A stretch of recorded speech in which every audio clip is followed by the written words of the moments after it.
evening and welcome to episode 47 of Loomer Unleashed. I'm your host, Laura Loomer. Following the 2020 presidential election, Georgia, specifically Fulton County, became the epicenter of accusations of election interference.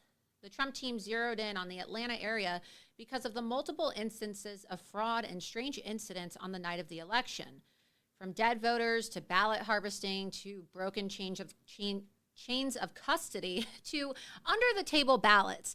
There were plenty of questions that needed to be answered and still need to be answered. Yet when President Trump pressed Georgia Secretary of State Brad Raffensperger, he was met with stonewalling, derision, and eventually entrapment. Raffensperger, who, by the way, claims to be a Republican, was not only useless in identifying if fraud occurred, but he acted in direct opposition to the Republican president. Apparently, Raffensperger would rather side with the likes of Fani Willis, Joe Biden, Brian Kemp, and the rest of the scum in Washington and the state of Georgia over the guy attempting to make America great again. Go figure. With Republicans like this, who needs Democrats? After all, it was Raffensperger's phone call with President Trump, which was probably an intentional setup, if we're being honest, that so ultimately became the catalyst for Fani Willis's prosecution of Donald Trump in Georgia. This is one of the central cases in the multi-pronged campaign of lawfare against Donald Trump. As with the other cases, it is a total witch hunt being directed by corrupt prosecutors with deep ties to the Democrat Party. Willis truly is the bottom of the barrel. She is a slimy, sleazy prosecutor who engages in affairs with her coworkers, has fundraisers with ghetto strippers and dancers in Miami, and has been accused of prosecutorial misconduct, in fact, on many occasions. This scumbag DEI hire has no business being anywhere near power, yet somehow she's intimately tied to the Democrats in D.C. and is leading the charge in prosecuting Donald Trump. With another presidential election just 6 months away, I'm officially ready to sound the alarm bells in Georgia once again. In the last 4 years, it seems that very little has changed there. Raffensperger is still in power, as is Fani Willis, despite being totally exposed. Georgia's Rhino governor, Brian Kemp, doesn't seem interested in lifting a finger to help hold any of these corrupt officials in Georgia accountable either. All of the ingredients are still there for another stolen election for 2024. How is this possible? How is a state that is under Republican control, supposedly, that regularly polls well for President Trump, falling prey to election interference 2 cycles in a row now? You see, Donald Trump must win Georgia in order to win the presidency in 2024. He will not be president if he doesn't win Georgia. So the answer is that the rot runs deep, all the way up through the Georgia RNC. This week, I broke an exclusive story that one of Georgia's RNC committeemen named Jason Thompson is tied to Fani Willis, Brad Raffensperger, and even Dominion. The Thompson family is evidently well connected in Georgia. Jason's wife, Julianne, has regularly been paid money by Raffensperger for various services. This means that she's working hand in hand with the Secretary of State of Georgia and has a monetary incentive to keep him in office. One of these payments involved a no-bid contract between Raffensperger, Thompson, and Dominion, voting machines, which of course supplied many of the voting machines in question for the 2020 election across the nation. Even worse, though, Jason's own daughter, Victoria, who's 26 years old, was one of the people subpoenaed by Fani Willis in her now infamous Get Trump investigation, which is still playing out in court. You see, Victoria, or his little child, right? They always like to act like their children are minors. But look, when you have a child and you're involved in politics, your kid is fair game once they turn 18 years old, especially if your kid also has a career in politics, right? So let's stop with all of the the cries for victimhood, Jason. Okay, your daughter is not a child. Maybe she's your child. She's a 26-year-old grown-ass woman. You see, Victoria appears to have possibly been intimately involved in orchestrating the infamous phone call between Donald Trump and Brad Raffensperger, which again is the entire catalyst for Fani Willis's witch hunt. It is important to note that the phone call was illegally recorded out of Florida by Jordan Fuchs, the Deputy Secretary of State of Georgia under Brad Raffensperger. You see, Florida is what we call a two-party consent state as it relates to secretly recording phone calls and taking secret hidden camera recordings. Victoria apparently worked as an executive assistant and scheduler for Brad at the time of this phone call. She still works at Brad Raffensperger's office, which likely means that she was in charge of scheduling his phone calls and overseeing his social media. In other words, Victoria Thompson, the daughter of the Georgia GOP RNC committeeman Jason Thompson, possibly, very possibly, could have helped set President Trump up, whether she realized it or not at the time. Jason Thompson, as an RNC committee man, is tasked with securing the vote for Republicans in his state. Yet he has done the exact opposite. Instead of helping prevent election interference in 2020, he and his family have encouraged it by working alongside the very same people who have undermined the integrity of our elections in Georgia. You see, we all make choices. We all make sacrifices in our life. Some people are motivated by money. Some people are motivated by their own genuine intentions and their love of country and their love of President Trump. It's really obvious that the Thompson family is motivated by money, because if they actually had character and good moral standing, they would understand that Brad Raffensperger's money isn't worth taking if he's working with Fani Willis and people like Jamie Raskin to jail Donald Trump, you see? So we all make choices in this life, and with choices comes accountability. I know that there's a lot of people out there, especially in the Republican Party, that are kind of immune to that word accountability. But when you take money to stab President Trump in the back, or to undermine voters in your district, or to, undermine election integrity in our country, there's consequences. And one of those consequences is getting your ass chewed out on live television. So you see, instead of helping the Republican candidate, Thompson and his family have continued to work alongside these corrupt officials who are trying to prosecute Donald Trump and 18 other Georgia Republicans. Instead of helping to push Raffensperger out of office, Jason Thompson's family has taken Brad Raffensperger's money, and his daughter has continued to work in his office, according to her LinkedIn page. His daughter also, as is seen via her own social media posts and admissions online, has also continued to remain best friends with Jordan Fuchs, the woman who secretly and illegally recorded President Trump's phone call and bragged about it. This Saturday, the RNC in Georgia will be having their state convention. Georgia is one of the most, if not the most important state of the 2024 election. Jason Thompson is up for re-election as RNC committee man. Let me be very clear. Someone who has proven himself totally incapable of defending Donald Trump and election security does not deserve your vote. He does not deserve to be anywhere near public office ever again. He has served as Georgia's RNC committee man since 2018, and he failed the voters and President Trump in Georgia in 2020, and he cannot be given a chance to fail us again in 2024 during the most consequential election of our lifetime. People always say, this election, it's going to be the most important ever. But really, this year, 2024, it is not a hyperbole to say that the future of America is on the line. So despite great polling by President Trump at the moment in all key swing states, this election is not a done deal, and it is far from over, okay? With countless crooked tactics, lawsuits, and other surprises up their sleeves, including threats of assassination, the Democrats and the rhinos have no doubt only begun their efforts to stop Donald Trump. So this election may be extremely close, and a small margin opens the door for fraud to, probably matter more so than anything else, really, when you get down to it. These small margins are going to open the door for fraud to matter the most, like they did in 2020, in deciding who the winner of the 2024 presidential election will be. So that is why we must ensure that 2024 will be a fair election, free from fraud and other interference, including nepotism. It is therefore crucial that every Republican in power, from the national level, state level, and even the county level, is prepared to stand up for election integrity. Whether they love Donald Trump or not, they have to be willing and able to go to bat for him against the Democrats, the deep state, and in the case of Jason Thompson, even against his own family members who are working with people who wish to sabotage and jail Donald Trump.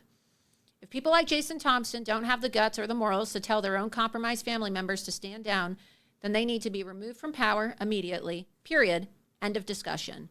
We cannot allow the future of this nation to be compromised by a handful of weak, spineless rhinos and their money-hungry, opportunistic wives and daughters. There is a young female journalist, conservative journalist, by the name of Laura Loomer. If America's men acted like Laura Loomer, our problems will be fixed in about 5 minutes. Chained herself to She Twitter. chained herself.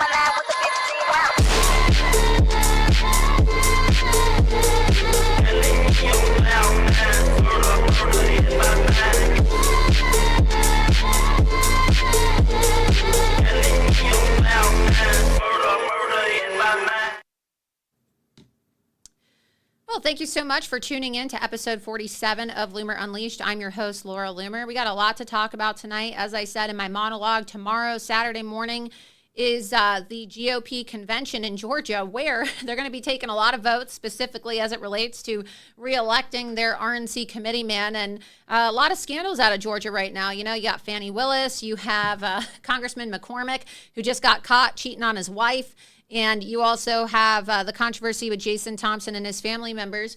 If you want to go to loomered.com, again, we are live right now, everybody. So please be sure that you repost this live so that as many people as possible can see the stream, especially if they're living in Georgia, because they need to learn all about what's going on in Georgia. So on the front page of Loomered.com, deranged Georgia RNC committeeman Jason Thompson tells voters to shut up and sit down as Thompson continues attacking people who bring up his Brad Raffensperger ties. So, I broke my story, and now there's people showing up to his meetings and confronting him. And we have another article about this. Let's go through the first one, actually. Election integrity alert. Georgia's RNC committeeman Jason Thompson's ties to Fani Willis, Brad Raffensperger, and Dominion exposed. Let's get that one up first. And we're going to go through this story line by line.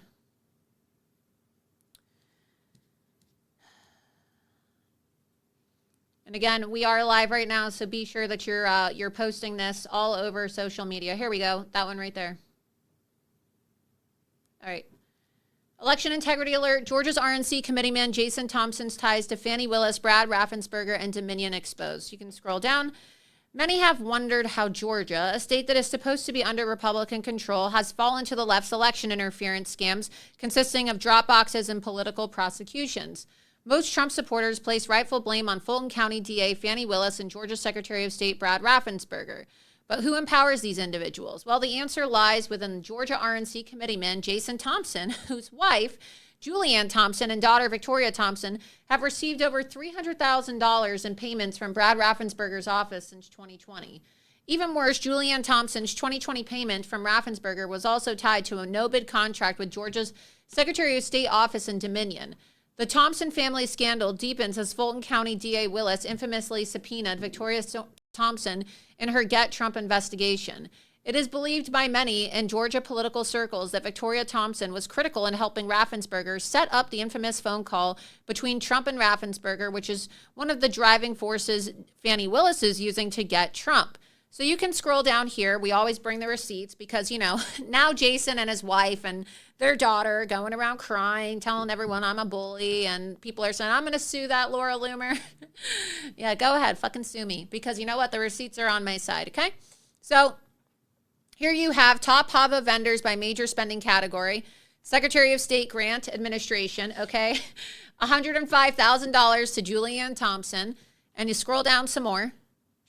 Julianne Thompson received a $45,000 payment in 2020 from Raffensperger's office as well. There's the receipt right there. Open Georgia, Julianne Thompson, $45,000. And then in 2021, Thompson's daughter Victoria started receiving payments from Raffensperger's office. And then in 2023, both Victoria and Julianne, Victoria's the daughter, Julianne's the wife, received payments from Raffensperger's office. So one could say that working for Brad Raffensperger and taking his money has become a Thompson family affair. There you go. You can see at the bottom right there, Secretary of State, Thompson Victoria, Thompson Julianne. Supplies, reimbursements. So that's all documented. It's not a conspiracy theory. Her LinkedIn even says that she still works for Brad Raffensperger. Scroll down some more. Here you can scroll down. So Donald Trump said, I spoke to Secretary of State Brad Raffensperger about Fulton County and voter fraud. He was unwilling or unable to answer questions such as the ballots under the table scam, ballot destruction, out-of-state voters, dead voters, and more. He has no clue. And then Brad Raffensperger replied by saying, respectfully, President Trump, what you're saying is not true. The truth will come out. So he clearly worked against Donald Trump. He was meeting with Jamie Raskin, who is on the J6, the January 6th committee, of course, and that's a conference that I exposed last year when I flew out to Washington, D.C. and exposed their conference that they were having for election integrity, right, at the Spy Museum in Washington, D.C. And, of course, Brad Raffensperger was there with Jamie Raskin. So he is working hand in hand with people like Fani Willis and Jamie Raskin, to put Donald Trump in jail and to screw over President Donald Trump. So is this really somebody who you want as your RNC committee man, somebody whose wife and daughter are getting paid by this guy that wants Donald Trump locked up in jail? We're going to be joined in about 10 minutes or so by Kylie Kramer. She, of course, is, one of the executives for Women for America First, and her mother, Amy Kramer, is actually running right now in the current election. You see, they're having a current election right now in Georgia at this convention tomorrow for RNC committeeman, committeewoman, and Amy Kramer is running against, well, there's several candidates in the race, but Amy Kramer is one of the candidates running against Jason Thompson.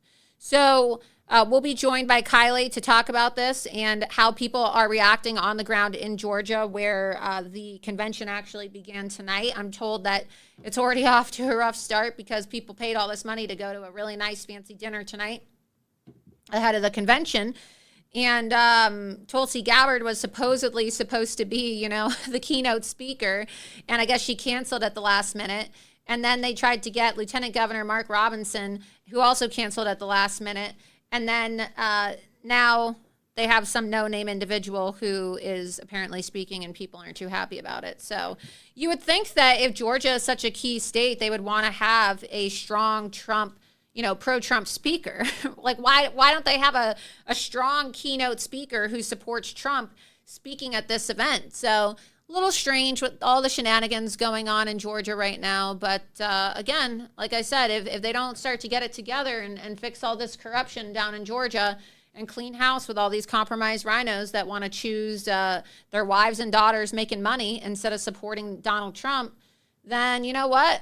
I mean, don't be surprised if Trump loses in 2024, because it's not looking so good in Georgia. Just being honest here. Just being honest. You have a lot of people there talk a big talk about how they want to have election integrity, but then they're being a simp to their wife and a simp to their daughter. So, look, loyalty matters. Loyalty is black and white. Okay? You want to choose your kid and your wife over Donald Trump? Cool. Look, I probably would expect most people to choose their family members over a politician, okay? So if that's the case, don't be in a position that's going to compromise you. If your wife and your daughter mean more to you than Donald Trump, then the money that they're making from Secretary of State Brad Raffensperger means more to you than Donald Trump. And that's fine. Look, everybody makes choices in life, right? Not everybody has a loyalty gene in their body. But if you are going to choose them enriching themselves over supporting Donald Trump, then you got to step aside, right? Because you have a personal conflict of interest through your child and your wife that prevents you from fully being loyal to President Trump.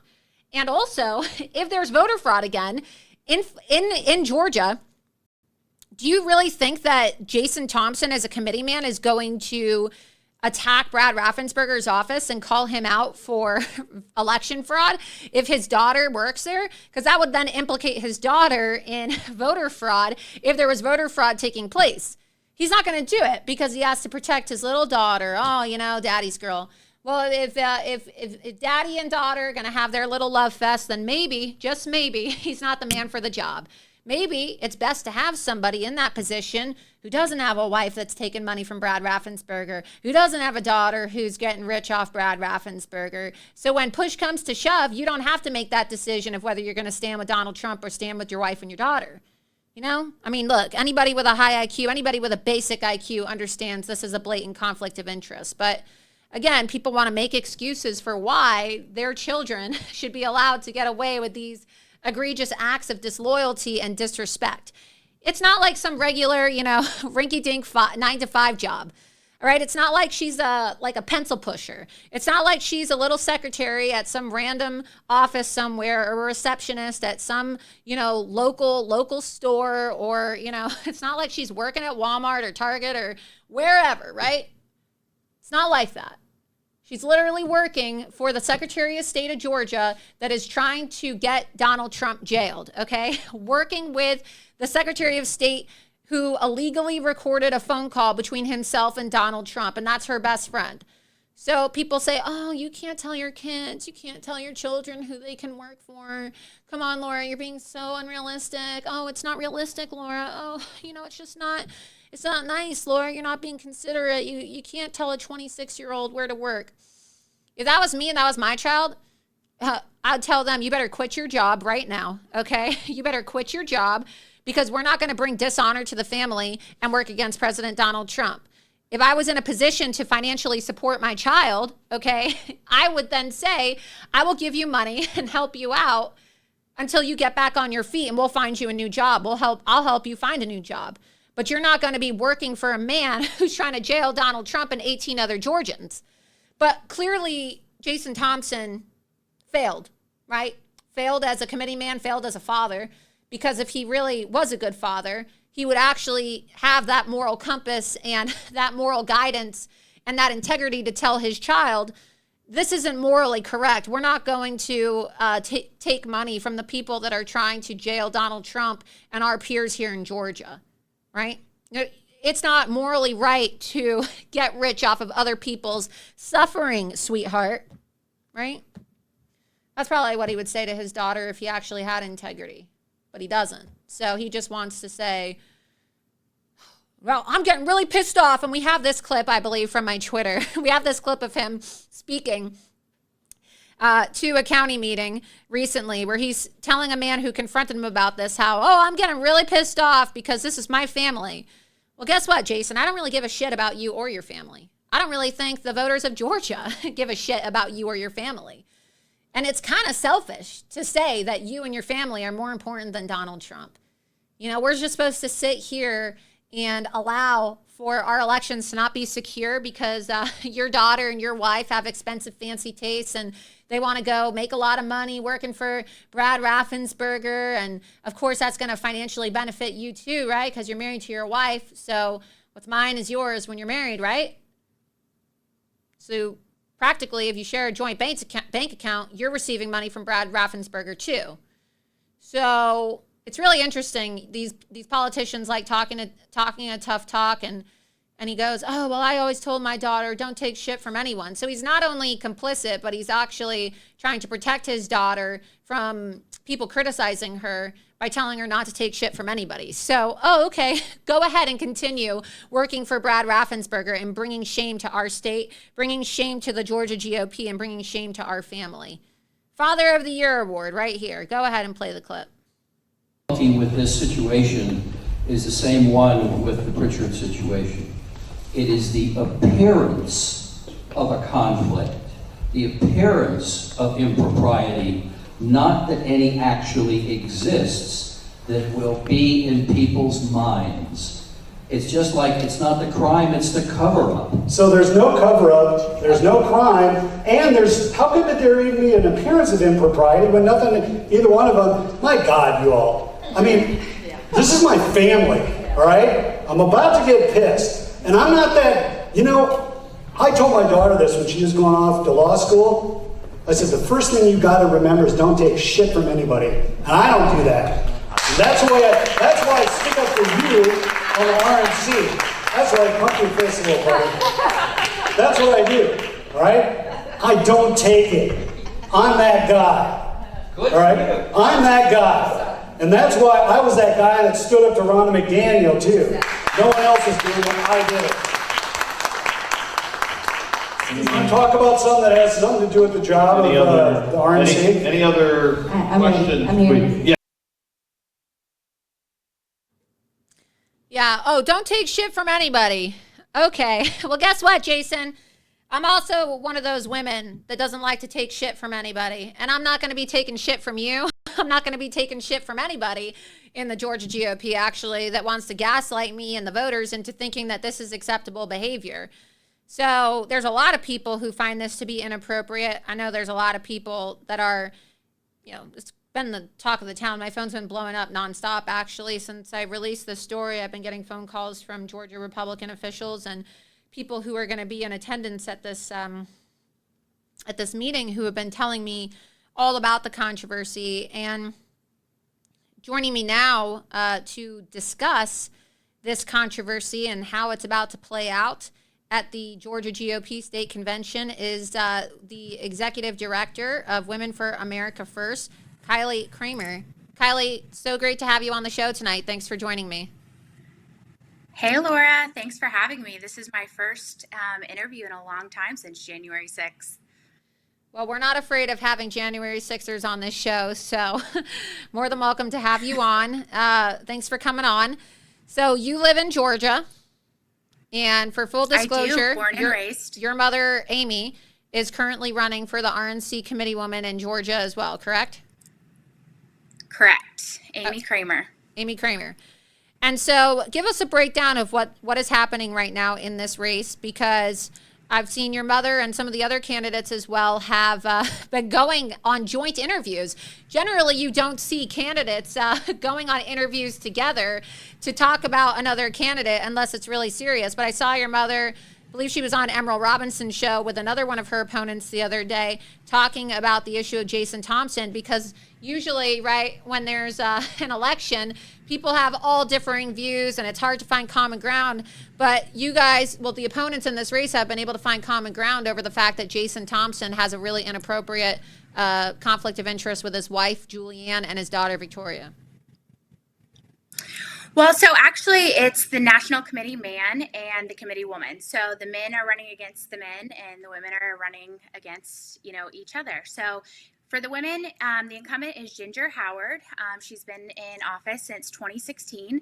And then Amy Kramer, who is chairman of Women for America First, is one of the founding mothers of the modern day Tea Party. She founded Women for Trump, and she has a long history of electing conservative candidates to Congress.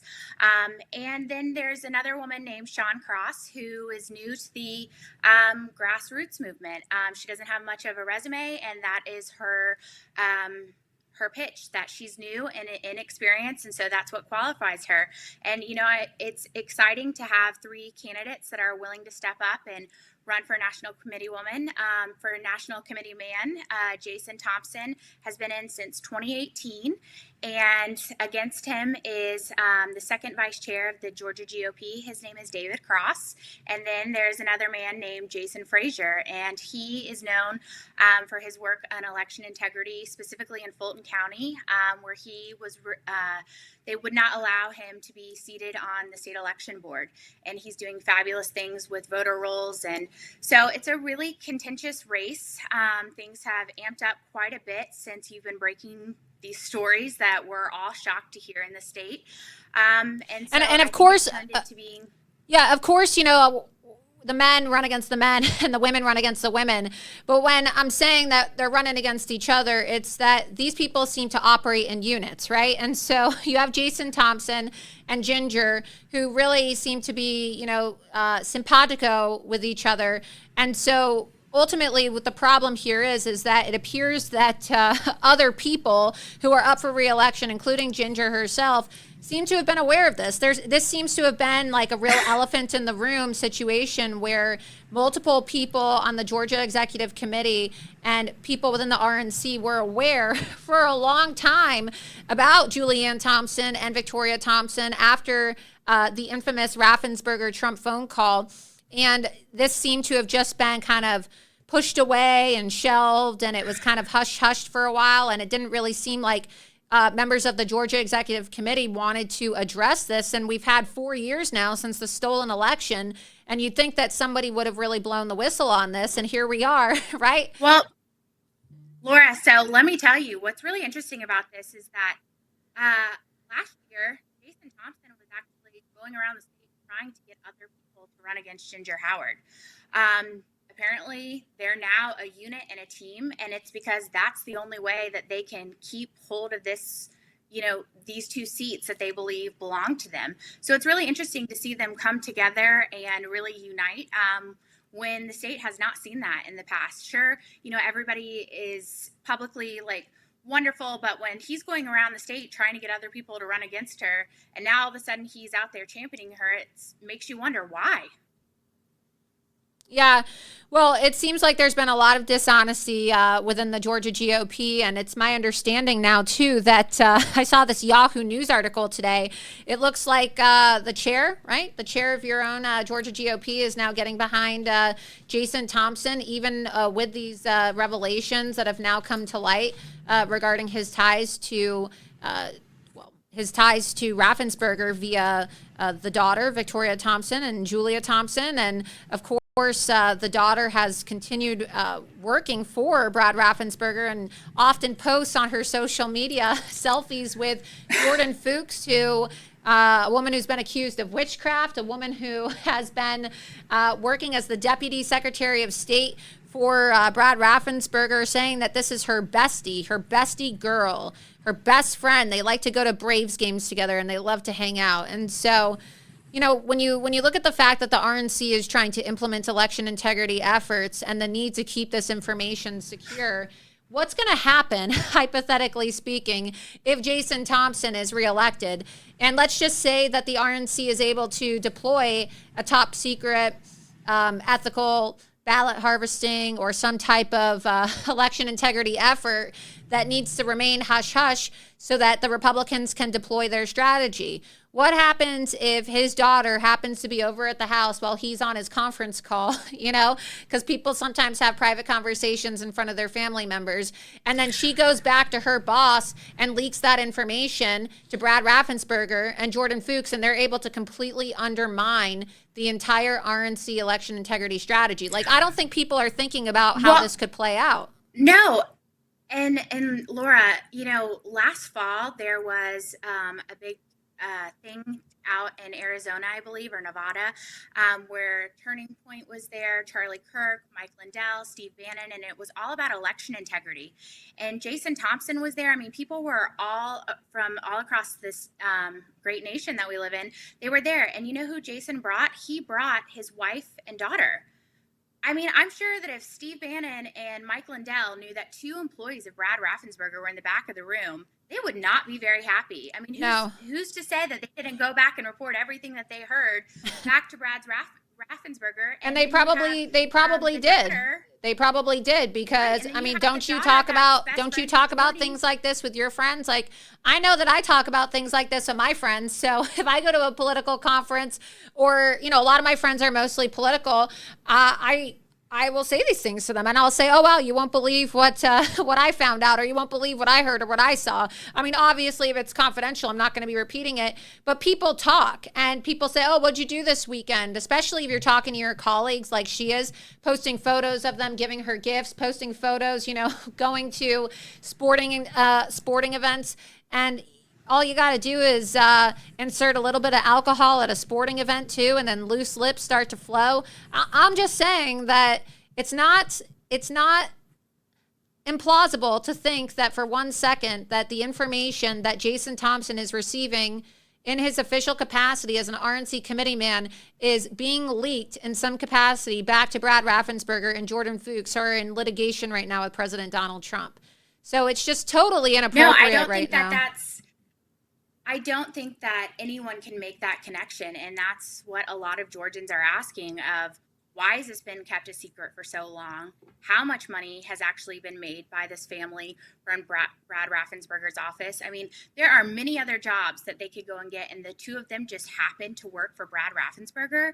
And then, you know, his wife says, oh, I am working on literacy for veterans, and I'm working on this. And there are so many people that are employed by the Secretary of State's office from, you know, within the state, and so on and so forth. And let me tell you, Laura, like, no one's buying it. I mean, it's egregious. This man, Brad Raffensperger, I think he's probably one of the most hated men in America, to be completely honest, and certainly here in the state of Georgia.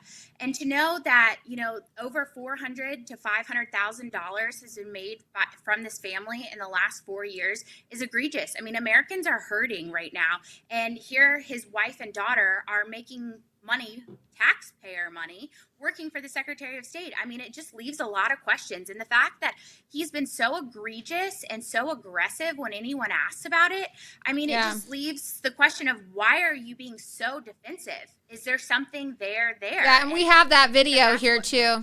we're going to play that video again and get your comment on it. So here's a video of Jason Thompson recently speaking at a Georgia Republican Assembly meeting, I suppose. And a man stands up in the audience and asks him about these conflicts, and he tells him to sit down and shut up, and then basically uses a bunch of profanities to act like a tough guy. And you can see here that he clearly doesn't have an ability to be objective, right? He's very emotional when anybody brings up this conflict with his wife and his daughter, which shows me that he's not going to put Donald Trump first, because putting Donald Trump first means putting Trump before your family. And yeah, maybe that sounds uncomfortable for people to hear, because some people are like, well, now, Laura, come on, that's a little crazy. Why would anybody put Trump before their family? Well, when you're in that kind of a position, you need to be willing to put the president and your country before anybody, including members of your own family that could potentially cause harm to President Trump. This isn't the first time we've seen anything like this. We saw Kellyanne Conway working as an advisor for President Trump. And the entire time while she was working for President Trump, her disgusting husband, George Conway, was undermining her. And ultimately, Kellyanne chose Trump because she divorced her fat slob husband, who was undermining Donald Trump every single chance he had the opportunity to do so, while totally disrespecting his wife. So yes, there are examples of people who chose Trump over their family because their family members were out of line and out of control, just like Julianne Thompson and Victoria Thompson are out of line and out of control. So let's go ahead and play this clip. With this situation is the same one with the Pritchard situation. It is the appearance of a conflict, the appearance of impropriety, not that any actually exists, that will be in people's minds. It's just like, it's not the crime, it's the cover-up. So there's no cover-up, there's no crime, and how could there even be an appearance of impropriety when nothing, either one of them, my God, you all. I mean, this is my family, all right? I'm about to get pissed, and I'm not that, I told my daughter this when she was going off to law school. I said, the first thing you gotta remember is don't take shit from anybody. And I don't do that. And that's why I stick up for you on the RNC. That's why I pump your fist a little, buddy. That's what I do, all right? I don't take it. I'm that guy, all right? I'm that guy. And that's why I was that guy that stood up to Ronna McDaniel, too. No one else is doing it. I did it. You talk about something that has something to do with the job of the RNC? Any other questions? Yeah. What's your reaction to that clip, Kylie? I mean, disappointing at best. And this is not the first time that this has happened. They had another debate in Forsyth County GOP, I believe on Monday of last week, and each candidate had 15 minutes. They were advised to speak between 5 and 10 and leave the last 5 to 10 minutes for questions. And both incumbents filibustered, and they talked the entire time, while the other 4 grassroots candidates actually spent time talking to what would be their future constituents. Ginger Howard even was asking questions of who has birthdays in May and passing out Chick-fil-A gift cards. And Jason just talked about him going to Mar-a-Lago and talking to President Trump. Let me tell you something, Laura. If President Trump knew that Jason Thompson and Julianne were the parents of Tori Thompson, who works with Jordan Fuchs at the Secretary of State's office and is involved in all of this, he probably wouldn't have allowed them at Mar-a-Lago. Heck no. I mean, it's astonishing. And then to go and brag about it, and he says, he told Donald Trump that he was going to win the state of Georgia. He was going to deliver it to him. And Donald Trump said, yeah, I already won twice. He's like, well, we're going to do it again. Well, why haven't you done anything about the previous election? Why do people across the state have to kick, scream, Yeah, and why didn't Donald Trump endorse him? Donald Trump didn't endorse him either. So, it's kind of an embarrassing story to be like, oh yeah, I went to Mar-a-Lago and I saw Trump. And first of all, it's a big no-no. You're violating rules. You're not supposed to. It's a violation of Mar-a-Lago rules, and he should be reported and actually kicked out of Mar-a-Lago for this, because it's a violation of Mar-a-Lago rules to go to Mar-a-Lago and repeat conversations that you have with President Trump. When you walk in, it says that you're not supposed to be using photography. You're not, unless the president signs off on it, and you're not supposed to share your conversations with President Trump. It's totally inappropriate, and it's a violation of the president's trust. And I'm sure that if the Trump team and the Trump campaign were to find out about that, they'd be pretty pissed off too, because they have a really big policy about people not speaking for Trump. But why would he do any differently when we've seen that Jordan Fuchs allegedly recorded this phone call and she's never been held accountable? That's his daughter's best friend, so why can't he do the same? I mean, it's just totally inappropriate all the way around. In the state of Georgia, we deserve better. I mean, we are such a critical state for Trump's path back to the White House, for him to become the 47th president, and we deserve more. We have a Republican governor, a Republican Secretary of State, a Republican legislature. There is no reason that we did not only win the presidency, but also keep the 2 U.S. Senate seats. I mean, and then down ballot, since 2016, we've lost 16 state House seats, 5 state Senate seats, Georgia 7 flipped blue. I mean, when is enough enough? Why should you continue to get the chance to keep these 2 seats? It doesn't make sense. This is not the politics of the 1990s. 2020 changed everything. And while, people want to champion some of the things that they've done and that they raise money, wonderful. You can still do those things not in this position. In this position, you should be pressuring the legislature, putting pressure on Brad Raffensperger's office, holding press conferences against Fani Willis when they indicted Trump and the election. Well, how are you going to have a press conference against Brad Raffensperger when your daughter and your wife are getting paid by Brad Raffensperger? That's the conflict, right? And so ultimately, if people wish to have an RNC committee man that is actually going to take election integrity into his own hands, then clearly, okay, Jason Thompson is not the guy, because he doesn't want to rock the boat, because by doing so, by rocking the boat, he's going to jeopardize his daughter and his wife's employment with Brad Raffensperger and Jordan Fuchs, who illegally recorded President Trump. I mean, Jordan Fuchs should be in jail for felony wiretapping. It is a violation of Florida two-party consent laws to record a phone call without asking for two-party consent while you're in the state of Florida. Okay, so that's a crime you should be in jail for. Why is it that there's no accountability? How has this woman not been fired? Why is she still working for the Georgia Secretary of State's office? And why is Jason Thompson's daughter her best friend? I mean, you are a young woman. I don't know how old you are, but you're probably in your 20s, right? Maybe your early 30s. I'm 33. Okay, you're 33. I'll be 31 on Tuesday. And I know that... Happy early birthday. Thank you. But I know that, I know that oftentimes, sometimes parents, and I'm sure your mom especially, because you guys live near each other. Like, I live far away from my family, so maybe this isn't the best example to apply to myself, but I can guarantee that you living in Georgia with your mother, you have a best friend. Your mom probably knows who your best friend is. Maybe your mom has even met your best friend, right? Oh, absolutely. And not just that, Laura, look, this whole charade that, he's playing victim, that people are attacking his wife and daughter, like he's talking about some young adolescent or... yeah, she's 26 years old.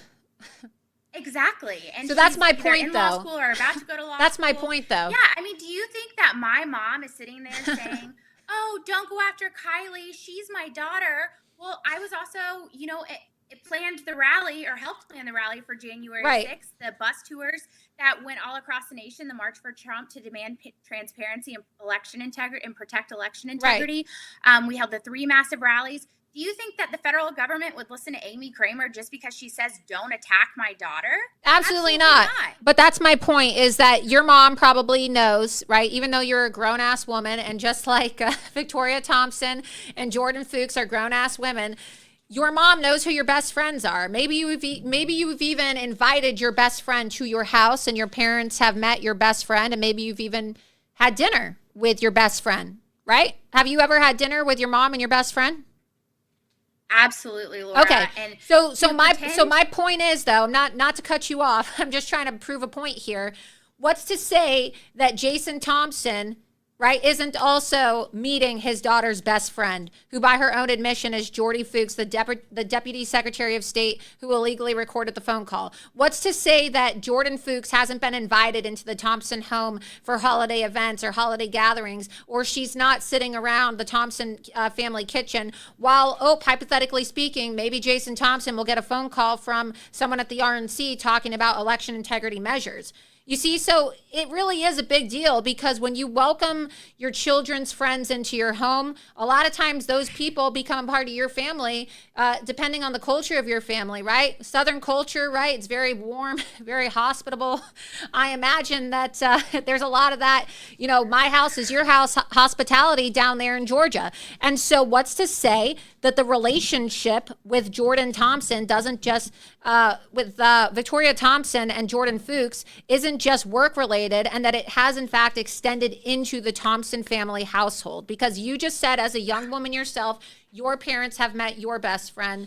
My parents have met some of my friends in the past as well. We bring our friends home. So again, major conflict of interest. I just want people listening at home watching the show right now to think of all the different hypothetical situations and how, people in your own life will say things like, oh, I'm having a private conversation. And then think about all the times we had to work through home during COVID, where you say, okay, I'm going to go on a Zoom call, go in the other room and don't talk because you're not supposed to hear this conversation. But you could probably still hear every single word of that damn conversation, but you're just not going to say anything because you're in the privacy of your home. Like family members and friends overhear private conversations all the time. This is what I want to say about it, Laura, is that just like you heard in that clip that you played, when the guy said it's the appearance of, it may not actually be a crime, but it's the cover up. So people are asking, and look how he responded. He won't answer questions on it. He goes on the attack. He's telling everybody here at the Georgia State Convention that he's suing you for defamation, which I don't know what he could sue you for, because all that you posted, to my knowledge of looking at your articles and your tweets, are receipts. I mean, you brought the proof, which you always do. So I don't really know how he gets away with claiming that. And furthermore, to not answer any questions from your constituents. If it really is not anything that's scandalous, there's nothing there, why will he not talk about it? Why are they playing victim, that you're attacking my family? That's not right. It's not the politically correct thing to do. Guess what? Georgians have a right to know. We're mad as hell that we lost 2 U.S. Senate seats in the presidential election. I mean, the country is mad as hell about that. And it begs to, lays the groundwork to ask, of all the things that have happened under Joe Biden's presidency that may not have happened. Would Laken Riley still be alive today if Donald Trump were in the White House and we had secure borders? I mean, these are very real things. This is not just about people's personalities or not liking one another. Yeah. I mean, this is our real lives, and everybody's life in the world changed in 2020. Not just, enough to just say you're doing something and not to answer questions. I mean, you should be held accountable to people. And why has no one come forward and said any of this? I mean, people want to know. Morale has been really low coming to this Georgia State Convention. It's my first time being here, and I will tell you that calling delegates all across the state with my mom, Amy Kramer, and helping and just talking, the turnout was very low because people have very little faith in the Georgia Republican Party. And why would they, Laura? Well, they loved President Donald Trump, but what is the Georgia Republican Party doing to help? Nothing. You have a GOP convention right now where you have a committee man who has ties to Raffensperger. You have a Georgia Republican congressman, Congressman McCormick, that just got caught cheating on his wife. You have all of the ghetto hood rat drama with Marjorie Taylor Greene on the floor of the House that everybody just got to watch live on television yesterday during the congressional hearing. I mean, you just have absolute clown shows coming out of Georgia right now, and it's concerning because it seems like to be a total circus. It doesn't really seem like there's any organization or any focus on Georgia. We were talking about this earlier with the dinner guest, Tulsi Gabbard, tonight being canceled, and then no high-profile replacement. And the question is, if Georgia's so important, and it's so important these next 6 months to get people out to vote, then why is it that we don't have more high-profile people stumping for Trump in Georgia? Let me tell you that a lot of people here at the convention and the grassroots that didn't show up, right, that decided not to come, that's how they kind of feel. They feel kind of deflated and that no one is really carrying their voice. Donald Trump is, but no one really within the state. And that's really concerning because it is such a critical election, not just, here just because it affects Georgia, but it affects the whole country. He will likely not be reelected if he cannot win Georgia. And, it's not just about the presidential. We also need to gain a larger majority in the House and then take back the Senate, because we already know that they want to impeach him. They want to strip him of his Secret Service detail, all these trials that are going on right now that they're keeping him off the campaign trail. And where the hell is the Georgia GOP out there stumping, trying to grow the grassroots, try and grow the Georgia GOP? I mean, people are asking these questions, and it really feels like a good old boy club that if you haven't been part of us, they don't want you. And that's not a way to grow, the base of Georgia, to grow the GOP. And let me tell you, Donald Trump wants to grow the GOP. He wants to grow the RNC and to be, back. It really is astonishing, Laura, that it feels like, everyone wants to talk just about Ronna McDaniel, that it was her fault, that they weren't raising money. And while that can be a lot can be attributed to her being in leadership, you also have to then look at the states and who are the national committee man and woman within each state. Because if they aren't doing the will of the people and feeling like their voices have been heard, absolutely they're not going to be raising the money.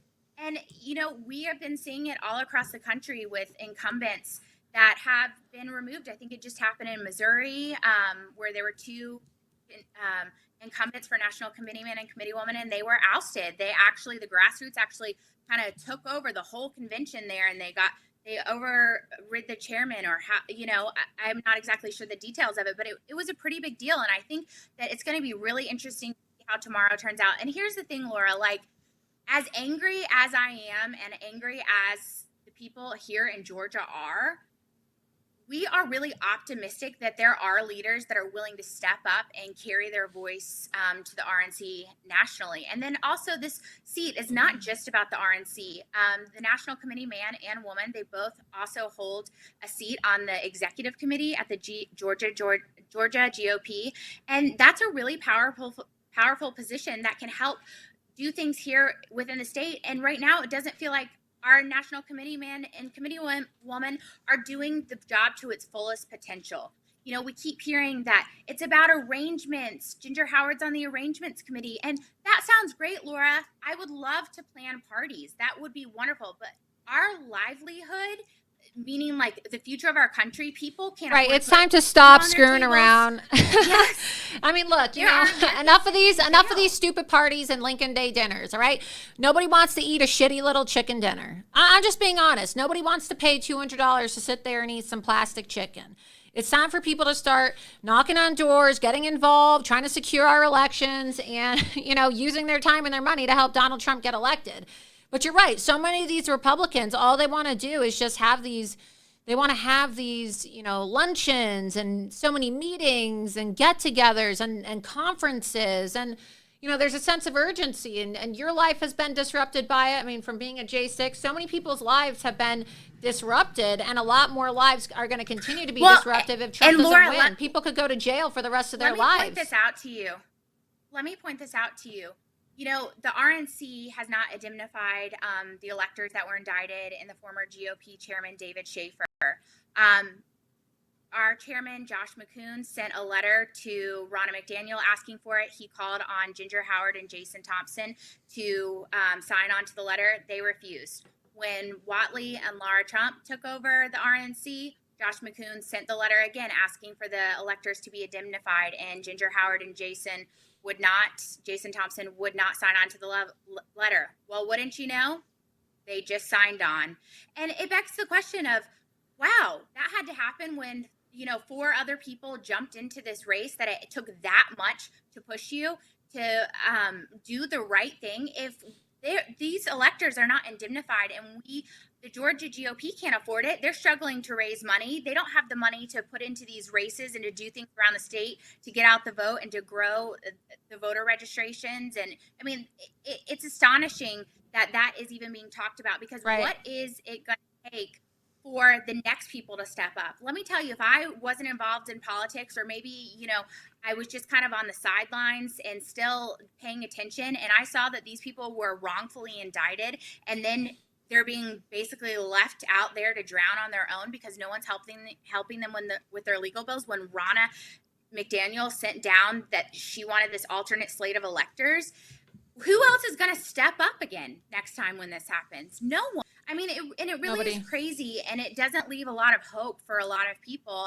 And, that's one thing that my mom, Amy Kramer, is really trying to champion. She has done incredible work all across the nation. She's was former chairman of Tea Party Express, and they took back the House in 2010 and then took back the Senate, and it was really powerful. Over a 4-year period, she raised at Tea Party Express and team, they raised about $30 million in 3 election cycles, but they actually had wins, Laura.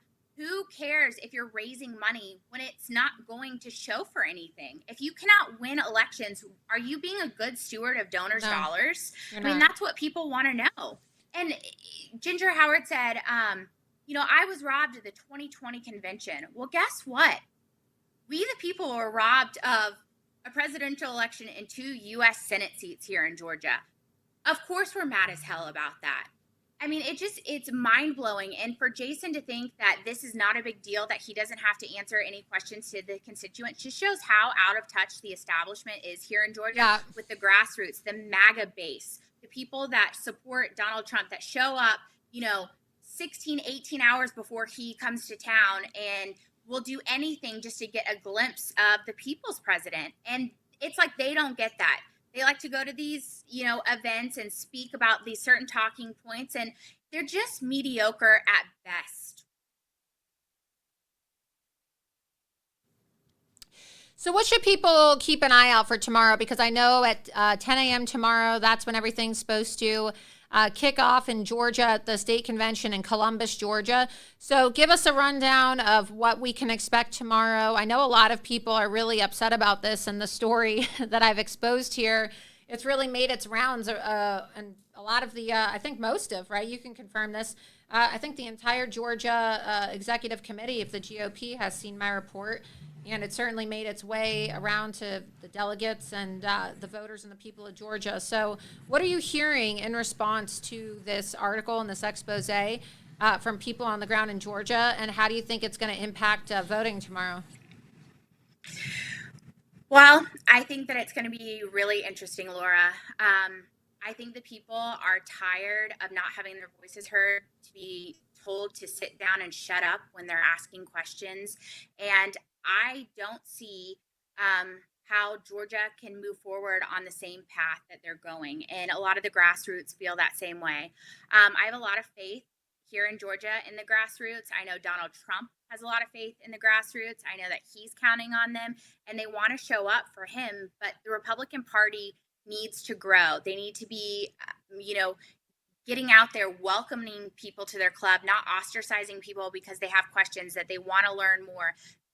They want to understand what these people in these positions are actually doing that help the state, help Trump, help win elections.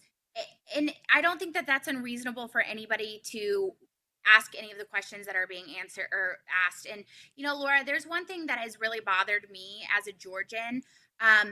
When Jason talks about that Julianne has just, been out here, she does literacy for veterans. I personally know that a text message was sent to my mother asking for me and her to post for social media so that the Secretary of State had cover after the 2020 election. And that was on November 3rd, 2020, around 1 o'clock in the afternoon. You tell me, did they know something that was going on? Why would they need cover? Why would the Secretary of State's office need cover against the Democrats for when stuff went down at this election?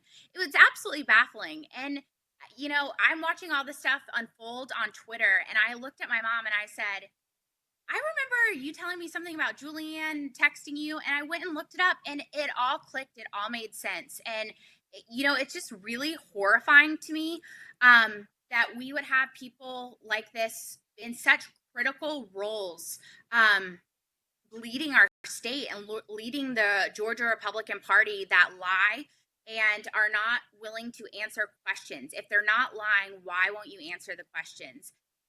So it'll be really interesting to see what happens tomorrow. I'd like to be able to tell you that Jason's going to have a change of heart and is going to start talking and answering questions so that people feel some sort of way. I mean, I don't think that anybody has any feelings other than they're just outraged that they don't have the right to ask a question for someone that's leading the Republican Party that they elected. Right. So I think well, and really also too, interesting. the thing with Julianne Thompson and these communications, I also have received internal communications from sources that show that Julianne Thompson was actually communicating on behalf of Brad Raffensperger with her personal email address.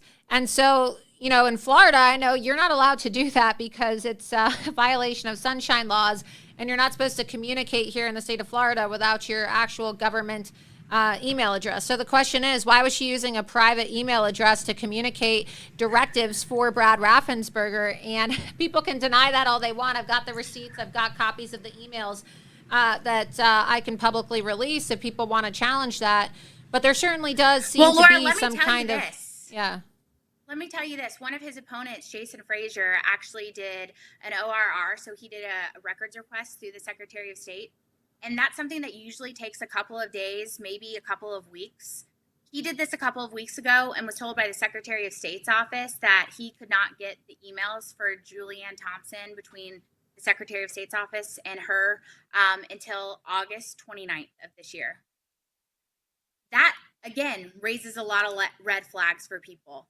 It's that they are not being forthcoming. Is there something to hide there? Is the Secretary of State's office now trying to protect Julianne? I mean, it opens the door to so many questions when we have, this witch hunt that's going on in New York against Donald Trump. There are January 6th people still sitting in prison. My family is still under subpoena by the DOJ. There are so many things that are happening right now, and no one is being held accountable for anything. And it's very infuriating. Georgia deserves better. President Trump deserves better. I mean, the American people, frankly, deserve better. Absolutely. Do you think that it's likely that Jason Thompson is going to survive re-election tomorrow? Or do you think that people are disgusted by what has been revealed? It'll be interesting to see because, like I said, a lot of grassroots people have not come this weekend. They have a really low turnout. And so it'll just be really interesting. Is the establishment going to be able to pull it off? They've been extremely vicious in their attacks against other people that are in this race, including my mother. And this is a volunteer position, Laura, a volunteer position. Why are these people fighting so hard and going to the mat for a volunteer position? It doesn't make sense. There's something going on the back end, and the American people, the people in Georgia, are not stupid. And to think that otherwise is really insulting. And actually, both Ginger and Jason have text messages that have gone out that talked about how the people at the Forsyth County GOP were crazy, that we need to take our party back from the crazies, is what Ginger Howard said. Jason Thompson said something about them being cult members and that they were in enemy territory. Ginger Howard went on and posted a picture that has now been deleted where she said, my friend Alveda King is here with me to come and pray with me because I was in hostile territory this evening. How are you in hostile territory at a Forsyth County GOP meeting? Those are the grassroots people. That is the MAGA base. Those are the people that love and would walk through glass to vote for Donald J. Trump. If you think that those are hostile people, why do you want to represent them at the RNC? Exactly. It begs a very good question, Laura, and we all want to know too. So it'll be really interesting to see what happens tomorrow. I'm grateful that you have, uncovered all of this. I want to know, why has no one said anything before now? Who else knew? I mean, it's really astonishing that this has gone on for so long and no one has said anything.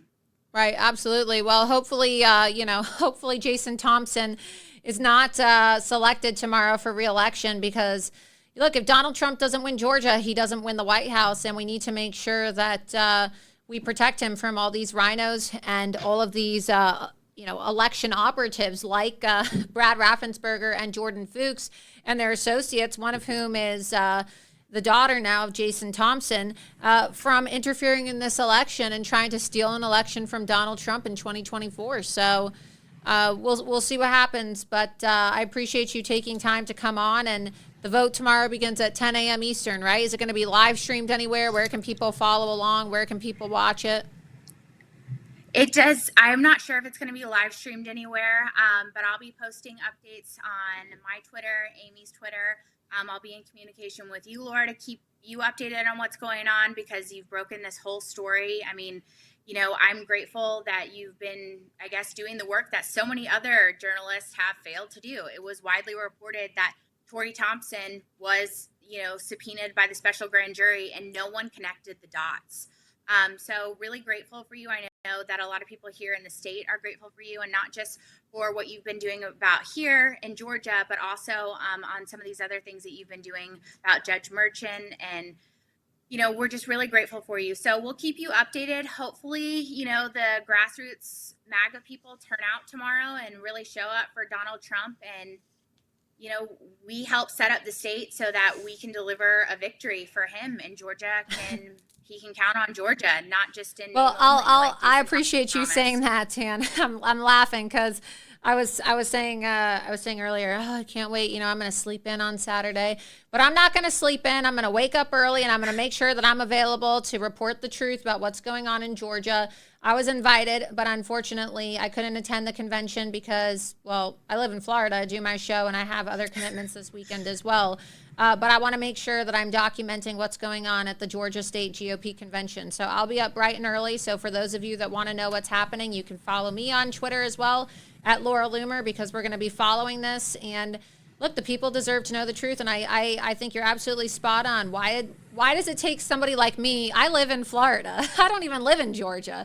Why do I have to expose this story? I'm happy to do it, but how many people knew about this and kept it quiet? And that's a really good question that you're posing. And why is no one else in the state of Georgia shining? Why is no one else in an elected official position, or the people that endorse Jason Thompson, why is no one calling for his resignation? Why is no one holding him accountable?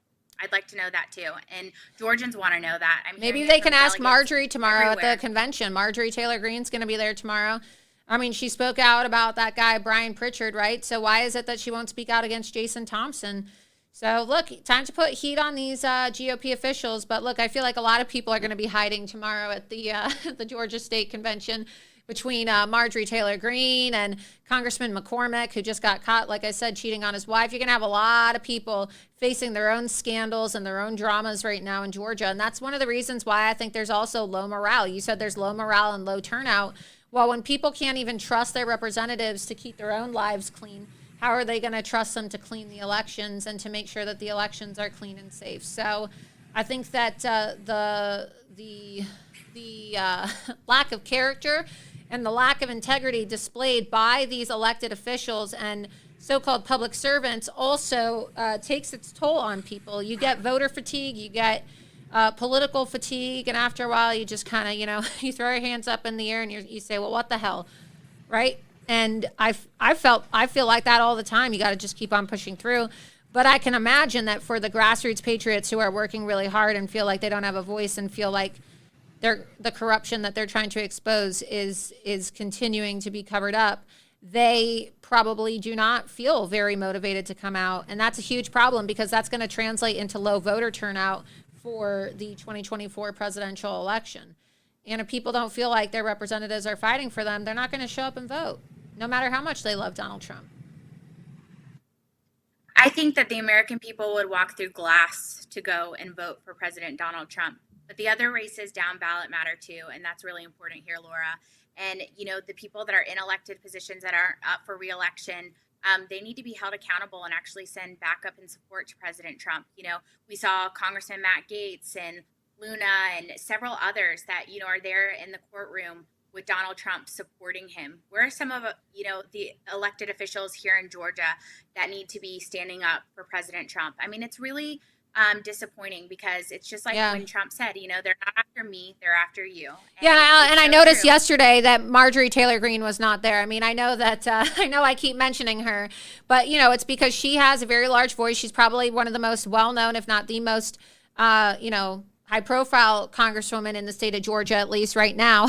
And you would think that she would be showing up to court to support President Trump or showing up to speak out about these issues, especially since when she was first elected, her big issue was voter fraud. And now she doesn't talk about it anymore ever since she made deals with Kevin McCarthy. But, that's all about accountability. People need to stop making personalities out of their representatives and start holding them accountable to their campaign promises as well. Because you have a lot of these representatives that campaigned on, the 2020 election was stolen, and we're going to fight back against voter fraud, and they wore masks on the floor of the House that said Trump won, and they did all these gimmicks to try to, make it seem like they were really tough on voter fraud, but where are they now when it matters most? I mean, they're allowing for Brad Raffensperger and his associates to get away with working against President Donald Trump on taxpayer dime, and they're allowing for the RNC committeeman to get away with enriching himself and his family off of this money from the Georgia Secretary of State's office, all while knowing that Brad Raffensperger has been working with the J6 committee to try to jail Donald Trump. Well, thanks for saying it, Laura, because like I said, that's what delegates here are asking. So people across Georgia are asking, even if they're not delegates. So it'll be really interesting to see how tomorrow plays out. I look forward to keeping you updated. And I know that this is going to be interesting to see how the whole convention goes tomorrow. Absolutely. Well, thanks so much for all the great work you're doing. Best of luck tomorrow. Let me know how your mother's election turns out as well. And, keep on sounding the alarms. Keep on sounding the alarms because a lot of people don't like the truth. Thanks, Laura. You too. Yep. And feel free to come back on the show anytime you want. So have a good time at the convention. Thanks, Laura. Bye. Well, there you have it, Kylie Kramer. So it's sad that more people with a larger platform and the mainstream media aren't doing their part to speak out about these issues. Because you're not going to hear about this on the mainstream media. And yet this election tomorrow is going to be very consequential as it relates to the 2024 presidential election and the handling of voter fraud. So I just want to know why the RNC committee man doesn't feel that it's appropriate to resign given these egregious conflicts of interest. But before we move on to some other stories, got to take a moment to thank the sponsor of today's episode of Loomer Unleashed. Listen up, ladies and gentlemen. Genucel is celebrating their 25-year anniversary by giving you an extra 25% off their already awesome Mother's Day sales prices, making this Mother's Day sale Genucel's biggest sale ever. Yes, Mother's Day is over, but this sale is an extension of a Mother's Day sale for their anniversary sale. So right now, get Genucel's best-selling, most popular package featuring the Gen 90 treatment for immediate results in minutes and top-selling under-eye bags and puffiness serum for over 70% off. Save big on all Genucel top-selling products for a younger, more youthful-looking you. Troubling forehead, wrinkles, and fine lines gone. Skin redness and dark spots gone. And also, those pesky little bags and puffiness will disappear right before your eyes. Genucel guarantees that you're going to see results in less than 12 hours or your money back. So celebrate that special someone in your life, whether it's a woman or a man, this extended Mother's Day special with the world's best skincare at a once-in-a-lifetime price by going to Genucel.com/Loomer. For a limited time, get 70% off plus an extra 25% off discount off top-selling packages during Genucel's extended Mother's Day sale. Once this sale is gone, it's gone forever. So order yours right now and get the Genucel jawline treatment for a more contoured, defined jawline. Limited inventory available today at Genucel.com/Loomer. Genucel.com/Loomer. Visit Genucel.com now and get a free spa box. You can see here all the package items here on this nice big screen with 2 bonus gifts and free shipping. Genucel.com/Loomer. Genucel.com/Loomer. And I really like this site. You see, Genucel.com/Loomer. I use all the Genucel products. I keep them on my by my sink in my own bathroom, and then I also keep them here at the office for if I need to ever get ready here in my office. So I'm a big fan of the Genucel products. Let's see what else. We got a lot more. Let's go to the chat. Let's see if we have any questions from members of the chat. Yeah, so if those of you who live in Georgia, be sure that you pay attention tomorrow to the Georgia GOP convention. Let's see, what else do we have? Today, Barron Trump graduated from high school, so congratulations to Barron Trump. I believe we have a video of that. You know, Judge Merchan a couple weeks ago was trying to tell President Trump that he wasn't going to allow him to go to his son's graduation. So luckily, Barron Trump was able to graduate today. Donald Trump and Melania Trump. Melania looked gorgeous as always, beautiful woman. And here's Barron Trump graduating from his high school in West Palm Beach, Florida today.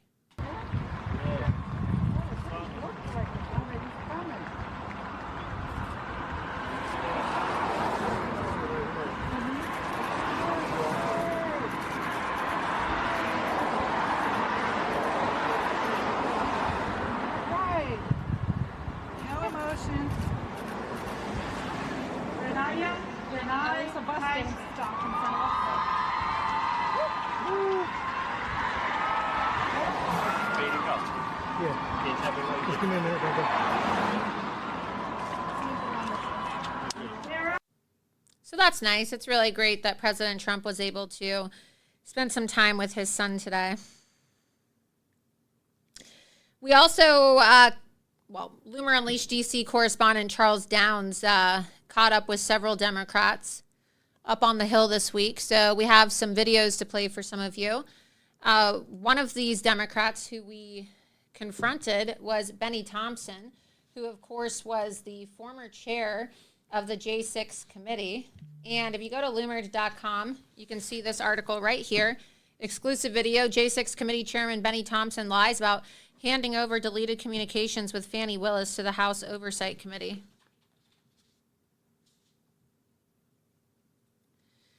So, you know, the House Oversight Committee sent Fani Willis a subpoena saying she needs to turn over her communications with the J6 committee, but it appears that those communications were deleted. And even though it's been widely reported that the communications were deleted, the J6 committee wants to lie about it. So we had to catch up with Benny Thompson and ask him about it, so check it out. Good morning, Congressman Thompson. Hey, how you doing? Pretty good. So why hasn't the J6 committee followed through and handed over their deleted communications with Fani Willis? With who? Fani Willis, y'all deleted your communications with Fulton County DA Willis, and the House Oversight has asked for those communications, and the J6 committee hasn't provided them yet. Well, as far as I know, everything's been provided. Well, there's letters that say otherwise.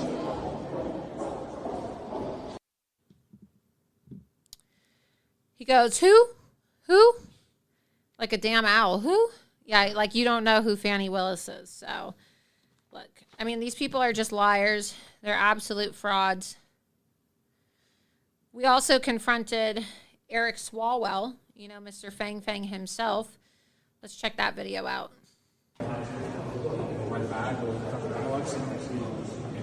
Sorry. Oh, sorry. Can I ask you a quick question? No, I'm talking to her. After Sorry. her? No, I'm talking to her. You don't want to talk to me at all? Wait, Congressman, how can Democrats be defending democracy when you want to kick President Trump off the ballot with Jamie Raskin? Yeah, they don't want to answer questions. They love talking so much shit about Donald Trump on TV, but you can see that they clearly don't want to answer any questions as it relates to, you know, the hypocrisy of saying, yeah, we need to preserve democracy except for Donald Trump, right? No free speech for him, no free and fair election for Donald Trump.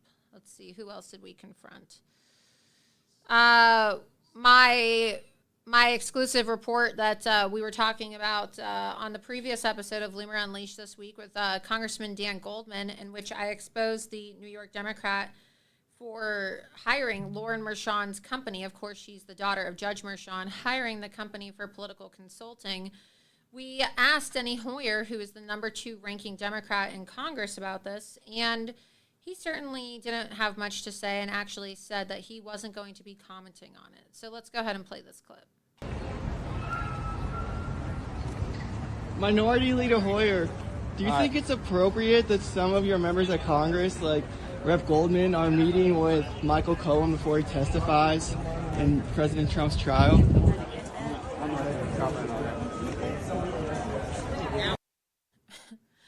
Oh, I'm not going to be commenting on that. Oh, I bet that the second ranking Democrat in Congress doesn't want to talk about why Lauren Mershon, the daughter of Judge Mershon, is getting paid by Democrat members of Congress who are also talking about how they've been prepping and briefing the prosecution's star witness, Michael Cohen. So, yeah, it seems like there's some kind of, maybe, who knows, we'll have to look into it, perhaps some kind of a pay-for-play scheme going on here. We need to look into this. Let's go to the chat. Let's see what everybody else thinks.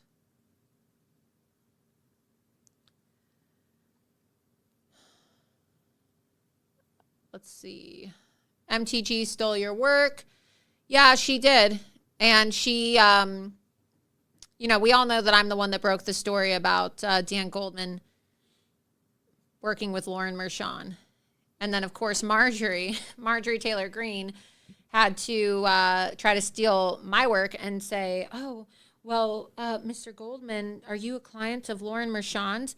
Last night, of course, before the catfight broke out in Congress between Jasmine Crockett and Marjorie Taylor Greene. So let's go ahead and play this clip, because remember, Marjorie called me crazy and said I was a liar. But, oh, you know, if I'm crazy and if I'm a liar, why are you stealing all of my work, right?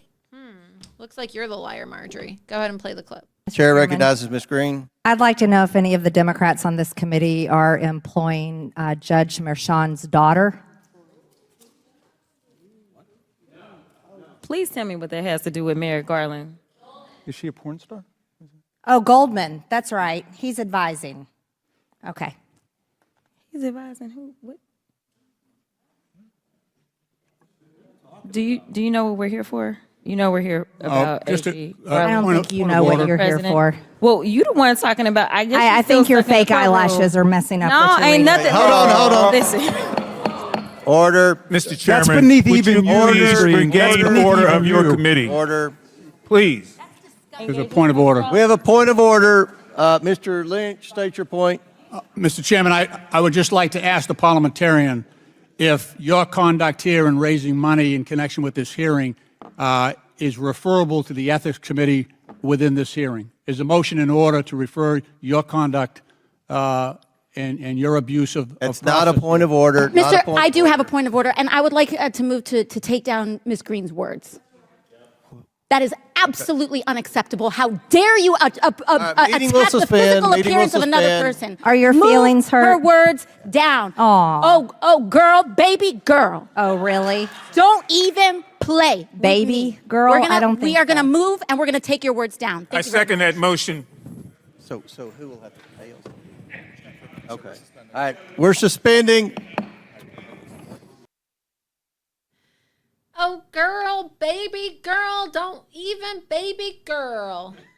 Woo! Oh, I'm about to slap your ass silly, bitch.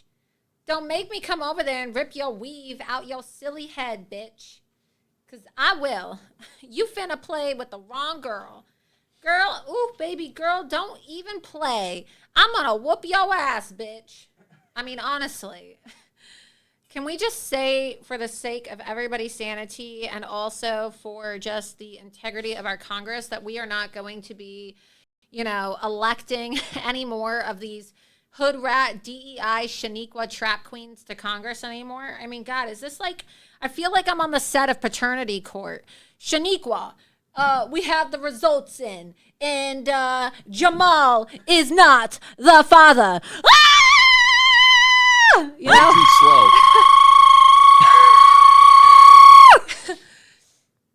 Or like Jerry Springer's type stuff. Now, LaQuisha, we found out why Jamal wasn't home on time for dinner, okay? Meet his baby mama, Latricia, who is currently 8 months pregnant with his son.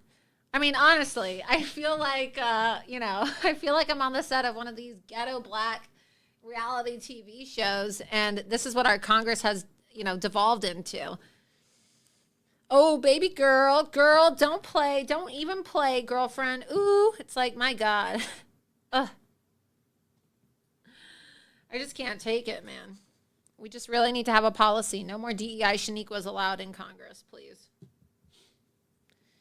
Tyrone is not the father. Do you think we could have family court for Ilhan Omar? And the father of your daughter is not your brother lover. It's your consultant. I don't know. It's just so ghetto. It really is ghetto. But Marjorie was trying to, act all smart. Can anybody in the committee please let me know if they're working with Judge Merchan's daughter? Yeah, thanks for basically stealing my story that nobody would have known about Marjorie. I remember, let's pull up the article from when she said Laura Loomer's mentally ill and Laura Loomer is a habitual liar. So, yeah, I mean, it was like all over the place. Politico, New York Times. Let's pull it up. Because if I'm such a liar and if I'm so mentally ill, Marjorie, why are you stealing my stories to make yourself look good? Marjorie Taylor Greene warns Trump against hiring Laura Loomer. She warned, scroll up, gotta exit out. She warned former President Trump against hiring far-right activist Laura Loomer, calling her mentally unstable and a documented liar. Well, if I'm a liar, then why is she taking my reports as a way to get talking points and video clips during congressional meetings? It seems like if anyone's a liar, it's Marjorie. And maybe she ought to, I don't know, it's hard for her to do this because she's such a hick. I mean, she just talks like trash every time she opens up her mouth. So I feel like it's impossible for her to actually sound eloquent when she speaks. But maybe next time she decides to actually talk about the content from my investigative report, maybe she could say it a little bit better instead of, howdy everybody, my name's Marjorie Taylor Greene. I just want to know, do any of you people here on the committee have a working relationship with Judge Merchan's daughter? I mean, God, I'm just so tired of this hick shit. Right? Like, if you're going to actually cite a story, cite it correctly and cite it normally, because some of us actually work extremely hard. By the end of the day, I'm exhausted, really, truly. I work so hard, and I don't need ungrateful, lying, harpy members of Congress stealing my work and then butchering it on the floor of the House and making a mockery out of an actual investigation because it just descends into some hood rat cat fight, right? It's just embarrassing for our country, and it's also insulting to those of us who do serious political journalism. Let's go to the chat and see what people say.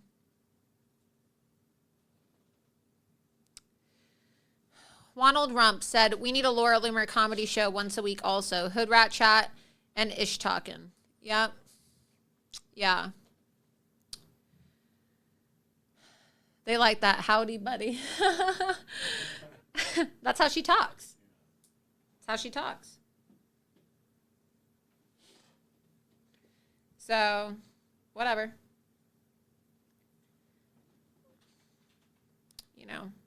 Doesn't really seem to want to do any real serious investigative journalism. Let's see what else. We have Joe Biden challenging Donald Trump to a debate. That's going to be interesting. I guess it's going to take place in June 27th.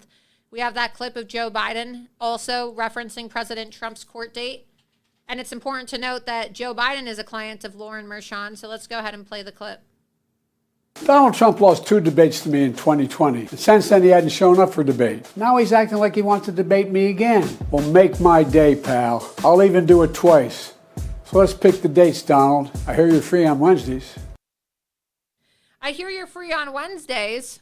Yeah, that's a jab at Donald Trump because Judge Merchan holds mental health court on Wednesdays, and there's no court on Wednesdays for Donald Trump. So, again, more weaponized government, third world dictator behavior, weaponizing the courts and the DOJ against your political opponent, and then making a mockery of it for likes and clicks.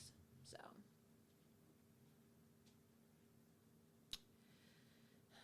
Today, I also broke a story as it relates to Dan Goldman. So the story that Marjorie tried butchering and stealing from me and didn't do a very good job addressing in Congress. I mean, let's be honest, she always fumbles the ball. But the story as it relates to Dan Goldman, this is a guy who has hired Judge Merchan's daughter's company and has paid her over $160,000 since working with her. And today I discovered that the payments that have been sent from Dan Goldman, a New York congressional Democrat, to Lauren Merchan go to an address in Richmond, Virginia. And when I cross-reference the addresses, the address that's on his FEC report for disbursements is the same address listed as Lauren Merchan's personal home address in Richmond, Virginia, which is strange because her office is based out of Chicago, but she has this address listed in Richmond, Virginia. So not only is the judge's daughter working with anti-Trump Democrats and helping them raise money off of Trump's indictment, but she's having these congressional Democrats from the state of New York send her money to her house. So here we have the screenshot here. I blocked out the address so nobody accuses me of doxing, or else they're going to release another frenetic article like they did when I did this to Letitia James. Wah, wah, wah, wah, wah. Trump ally Laura Loomer just doxed Letitia James. She should go to jail. The same thing they'll say. Wah, wah, wah, wah, wah, wah, wah. Laura Loomer just doxed Lauren Merchan. Time for Laura to go to jail. You know, all these people do is whine. So, whatever. But if you want her address, I'm sure you could go find it yourself. Just look at the FEC records, and it's the same exact address. It's the same exact address that's on the Schedule B form for Dan Goldman when you type in authentic campaign. It's not that hard to find. Richmond, Virginia. But it's pretty unethical, right, for the Democrats who are involved in coaching Michael Cohen. So Dan Goldman admits on MSDNC to coaching Michael Cohen, okay, to coaching Michael Cohen ahead of Trump's testimony, and now he is sending payments to the home of Lauren Merchan just 2 weeks before the start of the trial date. So it's pretty unethical, and let's see, maybe go to Google, see if they're doing any new articles now about it. I know that on my Twitter, if you go to my Twitter, the post has like over 2 million views right now, so type in Dan Goldman, Lauren Merchan.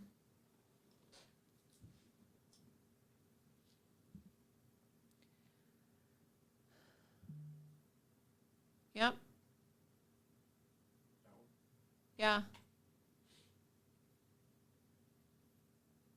Scroll down. Yeah. I mean, of course, like I broke this story over the weekend, and then of course everybody had to pick up on it, right? So, you know, of course I never get credit for anything. Scroll down some more. Scroll down more. Scroll down more. Yeah. I broke it first, though. If you go to my X account, you can pull it up. Go to my X account. And you click scroll down. And you open the original tweet. May 14th. See, I broke it. Their story was on May 15th. So you can see once again the news. And that's Breitbart, of course, you know. They're trying to pretend like that's their story. I'm the one that broke this story. And you'll never see them cite me. You'll never see these people ever mention the fact that it's my reporting. But it's my reporting. So as long as people are aware of the fact that I'm the one that broke the story, that's really all that matters. Because at the end of the day, I'm not doing this for any other reason other than to help President Donald Trump. Because we got to get Donald Trump back into the White House. It's almost 10 o'clock, so let's go to the chat and take a couple more questions before we head out for the weekend. Do any of you guys have any questions? What's everybody doing this weekend?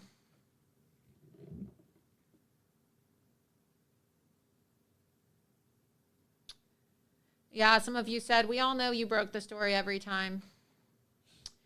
Yeah, you know, it's just a little exhausting at times, I'll be honest with you. Because I work really hard, really, to the point where I'm just really tired a lot of the time. And it would be really nice if the media would actually cite me instead of pretending like all of these stories are their stories, because they're not breaking these stories. I am. But whatever.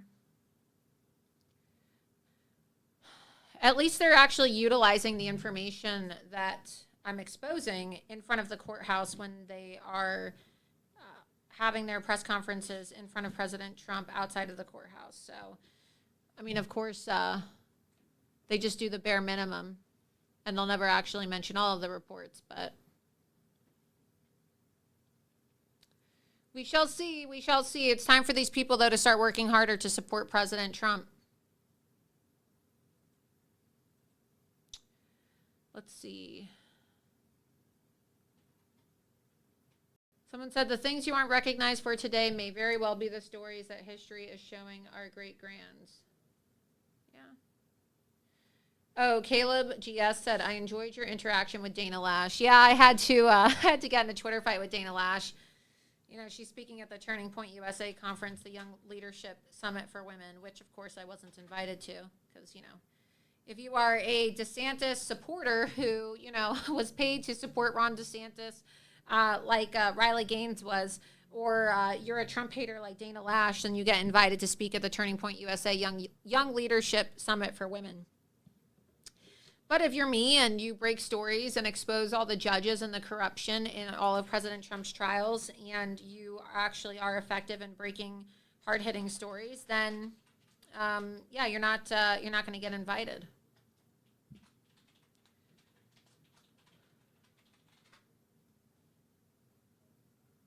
See if there's any more.